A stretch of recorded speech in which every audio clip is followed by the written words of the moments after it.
Манастирът тесен за моята душа е. Когато човек дойде тук да се покае, трябва да забрави греховния мир, да бяга съблазни и да търси мир.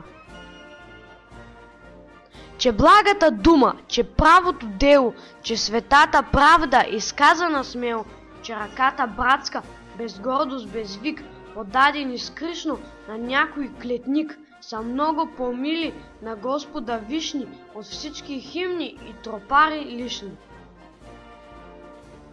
Мисля, че човекът тук на този свят има един ближен, има един брат, че ближний ми има нужда не в молитва, а в съвети и помощ, когато зали. Скита се бездомен, без сън, без покой, от вънкашност чужда и под име ново, и сърце порасло, и за кръст готово, и носи съзнание, крепост, светлина на робите слепи в робската страна. Бъдещето тъмно, той гледаше ясно, той любеше своето отечество красно. Той беше скиталец и като дете прост, и като учелник живееше в пост. Горите, полята, познати му бяха. Селото глухо, утре в някой град, говореше тайно за ближни и преврат, за бунт, за свобода, за смърт, за гробът.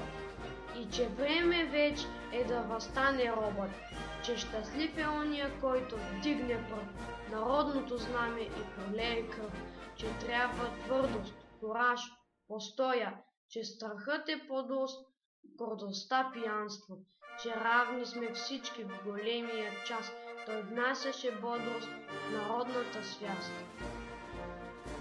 И всякоя възраст, класа, пол, занятие имаше участие в това предприятие.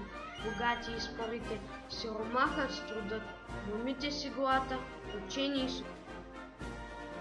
Той беше невидим, фантом или сянка, озове се в черква, мерне се в седянка, покаже се, скрие се без знак и без следа, навсякъде гони, всякъде прият.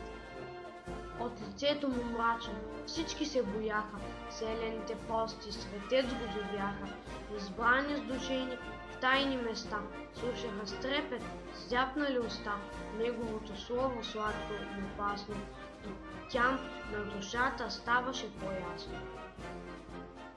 И семето чудно падаше в сърцата и бързо растеше за жътва богата.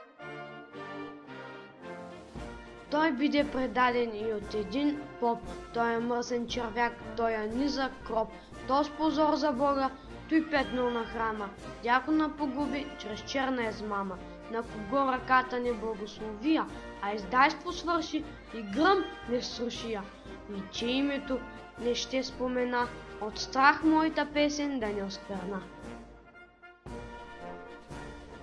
Оковани кръва, в тъмница ръгнат, апостолът беше на мъки подвръгнат, смъртта беше близко, но страхът далеч, и той не послушна предателска реч, и над сии въпроси грозно изпитание, един ответ даде и едно мълчание, и казваше: аз съм Левски, имена, и никое име той не спомена. Но тиранът люти да убие духът, една Заран Левски осъди на смърт. Той биде обесен, обесил славно, осрам и поблясък, ти си с кръста равно. Под тебе ние видяхме, уви, да висят много скъпи жертви и да се тресат, и вятърът южни с тях да си играе, и тиранът весел с тях да се... Защото подлецът, шпионинът, мръсникът, ония дни мрачни, що робство се викат, умираха мирни на своето легло с продадена съвест, с позорно начело и смъртта на тебе, о бесилко свята. Бе не срам, а слава нова на земята. И върхът, откъдето виждаше духът, към безсмъртието по прекия път.